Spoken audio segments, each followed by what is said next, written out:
দলের রাজ্য নেতৃত্বের ওপর রাগও নেই, ভালোবাসাও নেই, বললেন বিষ্ণুপুর লোকসভা কেন্দ্রের বিজেপি সাংসদ সৌমিত্র খা। বাঁকুড়া শহর সংলগ্ন ধলডাঙ্গা মোড়ে একটি বেসরকারি হোটেলে সাংবাদিকদের মুখোমুখি হয়ে ওই কথা বলার পাশাপাশি ফের দলবদল করে তৃণমূলে যাবার কোনো সম্ভাবনা নেই বলেও স্পষ্ট করে জানিয়ে দেন। রাজ্য নেতৃত্বের ওপর রাগও নেই, ভালোবাসাও নেই। কেন্দ্রীয় নেতৃত্ব বারবার করে এত সুযোগ দেওয়া সত্ত্বেও আমরা সে অ্যাচিভ করতে পারছি না, সেটা আমাদের ব্যর্থতা, সেটা আমাদের রাজ্যের নেতৃত্বের ব্যর্থতা। সেই ব্যর্থতাটা স্বীকার করতে হয় এবং স্বীকার করলে শুধু হয় না, তার জন্য সিনিয়র লিডার যারা আমরা আছি, কারণ আমি 4 বার জিতেছি, 3 বার সাংসদ, 1 বার বিধায়ক, তো একটা মানুষকে 4 বার মানুষ ভোট দিচ্ছে, এটা তো এমনি মুখ দেখে দিচ্ছে না, নিশ্চয়ই কিছু কাজ, নিশ্চয়ই রাজনৈতিক কর্মকাণ্ড দেখে দিচ্ছে। তো এদেরকে ভাবতে হবে। শুধুমাত্র বিরোধীর মতো কথাবার্তা বললেই, আটকে দিলেই, 100 দিনের টাকা না দিলে, প্রধানমন্ত্রী আবাস যোজনা কাজ না হলে শুধু হয়ে যাবে, এটা হয় না। মানুষকে আমাদের অন্যভাবে ভাবতে হবে।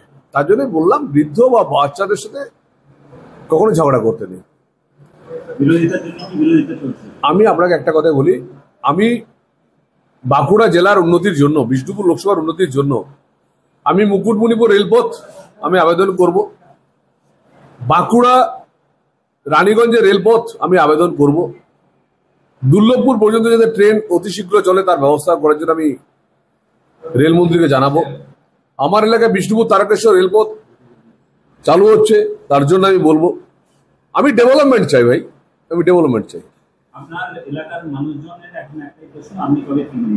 আমি আবার বলছি, বিজেপির প্রতীকে জিতেছি, বিজেপির কেন্দ্রীয় নেতৃত্ব আমায় সুযোগ দিয়েছেন, এটা আমি অমর্যাদা করব না, এটা মর্যাদা আমি রাখবো, বিজেপি কর্মীদের মর্যাদা আমি রাখবো। কিন্তু আমার বিষ্ণুপুর লোকসভা ডেভেলপমেন্ট, বাঁকুড়া জেলা ডেভেলপমেন্ট করার জন্য পশ্চিমবঙ্গের মুখ্যমন্ত্রীকে যদি চিঠি দিতে হয়, যদি উনি বাঁকুড়ায় আসেন, আমাদেরকে আমন্ত্রণ করেন, আমার বাঁকুড়া জেলার উন্নতির জন্য, বিষ্ণুপুর লোকসভার উন্নতির জন্য আমি দেখা করতেও রাজি আছি, এটা কোনো অন্যায় নয়। পশ্চিমবাংলার মুখ্যমন্ত্রী নরেন্দ্র মোদীর সঙ্গে দেখা করেন, আমার বাঁকুড়া জেলার উন্নতি, বিষ্ণুপুর লোকসভার উন্নতির জন্য আমি পশ্চিমবাংলার মুখ্যমন্ত্রীর সঙ্গে দেখা করতেই পারি, এটা কোনো অসৌজন্যতা নয়। কিন্তু এই সৌজন্যতাটা সৌজন্যই থাকবে এলাকার উন্নতির জন্য। একই সঙ্গে এদিন তিনি প্রাক্তন মুখ্যমন্ত্রী জ্যোতি বসু, বিধানচন্দ্র রায়ের প্রসঙ্গ তুলে বলেন, দুটি পৃথক রাজনৈতিক দলের নেতা ছিলেন ওনারা, তবুও খুব ভালো সম্পর্ক ছিল ওনাদের। আমিও বাঁকুড়া থেকে সেই চেষ্টাই করছি। এছাড়াও বাঁকুড়া সহ এই রাজ্যের উন্নয়নই তার অন্যতম প্রধান লক্ষ্য বলেও তিনি দাবি করেন।